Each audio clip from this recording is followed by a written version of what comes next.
தக்காளி தொக்கு பண்ணுறேங்க. சட்னி கூட சொல்லலாம். எண்ணெய் ஊற்றி கடுகு உளுத்தம் பருப்பு, 20 சின்ன வெங்காயம், 7 8 தக்காளி, மஞ்சத்தூள், மிளகாத்தூள், உப்பு அப்படியே மூடி வச்சிடணும் தண்ணி இல்லாமல். அது நல்லா வணங்கி எண்ணெய் பிரிஞ்சு வந்துடும். தோசை தான் ஊற்றுறேன். ஆனால் அதுக்கு முன்னாடி என்ன பண்ணிட்டேன்னா, முருங்கை இலை ஃப்ரெஷ்ஷாக பறிச்சது இருந்தது. 2 கைப்பிடி மிக்சியில் அரைச்சி பேஸ்ட் பண்ணிவிட்டேன். தோசை ஊற்றிட்டு அந்த முருங்கை இலை பேஸ்ட்டை நடுவில் வச்சு இந்த தக்காளி தொக்கையும் ஓரமாக வச்சுட்டேன். ட்ரிபிள் கலர் தோசைன்னு சொல்லி கொடுத்தேன். எல்லோரும் விரும்பி சாப்பிட்டாங்க. ஆனால் டேஸ்ட்டு அல்டிமேட்டாக இருந்தது.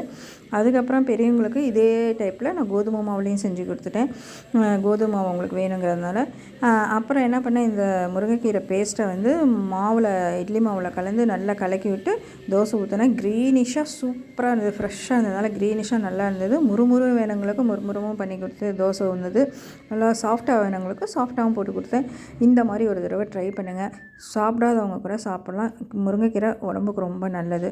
இந்த வீடியோ பிடிச்சிருந்தா லைக் பண்ணுங்கள், ஷேர் பண்ணுங்கள். மறக்காமல் சப்ஸ்கிரைப் பண்ணுங்கள். இதே மாதிரி ஒரு தடவை ட்ரை பண்ணுங்கள்.